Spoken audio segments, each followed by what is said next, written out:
Si Cardano o si ADA ay isa po sa mga pinaka-respetadong blue chip crypto assets sa market.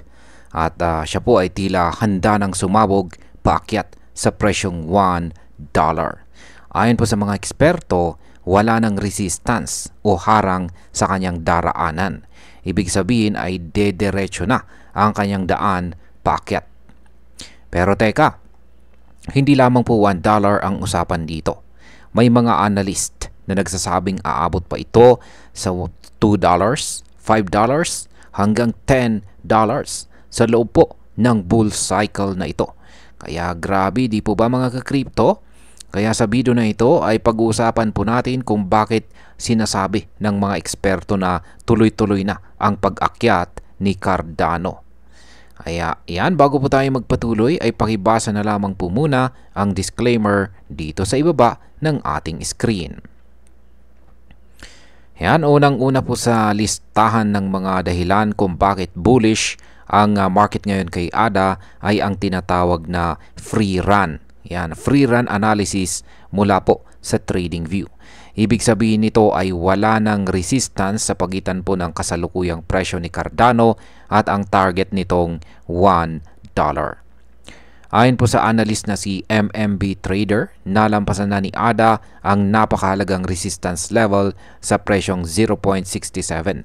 At ngayon ang tanging nakikita na lang na direksyon nito ay pataas. Noong nagsimula po ang buwang ito, July, nasa 0.57 pa lamang itong si ADA. Pero ngayon ay nasa 0.87 na po siya. Ayan. Ibig sabihin yan ay halos 52%. Ayan, halos 52% na po ang kanyang itinaas ngayong buwan na ito. Kung isipin mo kung umakyat po siya mula 0.50 papuntang 0.87, madali na lang para kay ADA ang magpatuloy hanggang sa presyong $1.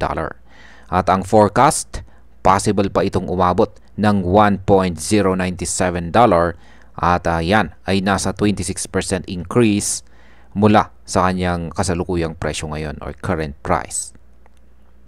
Ngayon kung babalikan po natin ang kasaysayan, ang huling beses na nagkaroon si Cardano ng ganitong kalaking momentum ay noon pang November 2024 kung saan ay umakyat po ito ng 216%.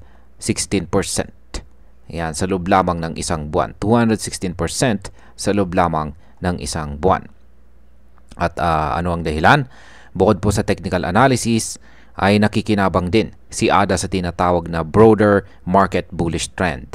Ibig sabihin ay halos lahat ng crypto ay paakyat at dahil dito ay nadadala na rin si Cardano sa agos ng optimism at saka investor confidence. Isa pang pinaka-vocal na ADA bulls ay si Ginoong Dan Gambardella. Ayan, yan po si Ginoong Dan Gambardella. At matagal na po niyang sinusuportahan si Cardano at ayon sa kanya, ang $1 ay simula pa lang ng mas malaking pag-angat.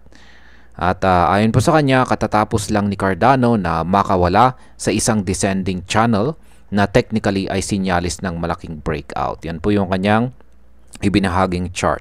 At kitang-kita po natin na nakawala nga siya sa isang descending channel sa itaas na bahagi nito. Ayan. Isa po itong malaking sinyales ng malaking breakout. At ang kanyang prediction ay aakyat daw si ADA ng hanggang $2 at posibleng baka lumampas pa. Minsan pa nga niyang nabanggit na naniniwala siyang aabot ito sa $10 sa loob ng bull cycle na ito. Kaya kung ganoon po kalaki ang posibleng iakyat ni Cardano ay napakaaga pa para magbenta. At ayan, maliban po kay Ginoong Dan Gambardella ay meron na rin si Master Anada. Isa na rin po siyang kilalang analyst.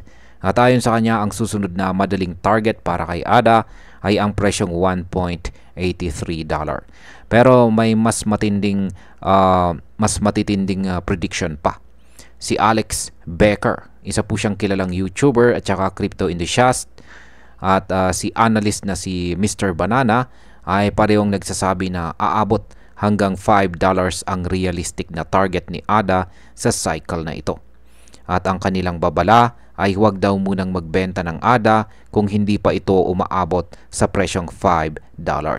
Kasi kung magbebenta ka po ng maaga, baka mawalan ka ng tsansang makuha ang full gain sa posibleng pinaka-bullish run ni ADA. Ayan. Mode po sa technical breakout. Yan, nakikita natin yung technical breakout dito na ibinahagi ni Ginoong Dan Gambardella kay Cardano. Mode po sa breakout na ito ay may mga developments din sa ecosystem ni ADA. Patuloy po ang pag-improve ng mga decentralized apps, DeFi protocols at partnerships sa loob ng Cardano blockchain. Habang tumitibay po ang infrastructure ni Cardano, tumataas din ang kumpiyansa ng mga investors. At huwag po nating kalimutan, may geopolitical na kaganapan din na nakaapekto sa market.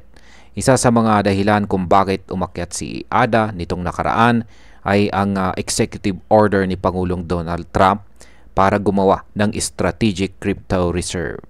Sa mga ganitong policy news, malaki ang epekto sa presyo lalo na kung ang asset ay may long-term utility tulad ni ADA. Ngayong packet na po si Cardano ay maraming nagtatanong, bibili ba ako ngayon o hihintayin ko munang bumaba?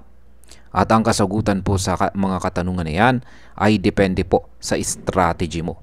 Kung isa ka pong long-term holder, mukhang magandang opportunity ito para bumili lalo na kung naniniwala kang aabot nga siya sa $5 or $10.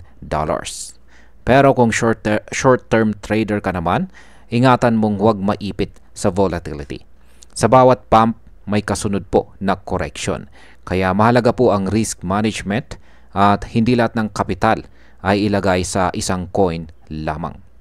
Yan, mag-diversify po tayo. At yan, para po sa atin bilang mga Pinoy crypto enthusiast, malinaw po na lumilipad na ngayon itong si Cardano or ADA. Nakalusot na po siya sa resistance, suportado ng market momentum at mga bullish analyst. Pero tandaan po natin kahit gaano pa kasolid ang prediction, wala pong kasiguraduhan sa crypto. Kaya sa mga baguhan, huwag agad ma-hype. Aralin po muna natin ang project, gumamit po tayo ng tamang entry point at higit po sa lahat ay huwag pong mag-all in. Kumbaga sa biyahe, si Cardano ay naka-full tank na at patungong buwan. Pero ikaw, pasahero ka lang. Kaya siguraduhin may seatbelt ka, may plano ka at hindi ka basta-basta tatalon habang umaandar. Kaya kung gusto mong masundan pa ang journey or paglalakbay ni ADA at ng iba pang mga crypto, huwag pong kalimutang mag-like, mag-subscribe at i-on ang notification bell. Dahil dito ay sabay po tayong aangat sa mundo ng blockchain. Ngayon, marami pong salamat sa panunood. Ingat po tayo lagi at God bless po sa ating lahat.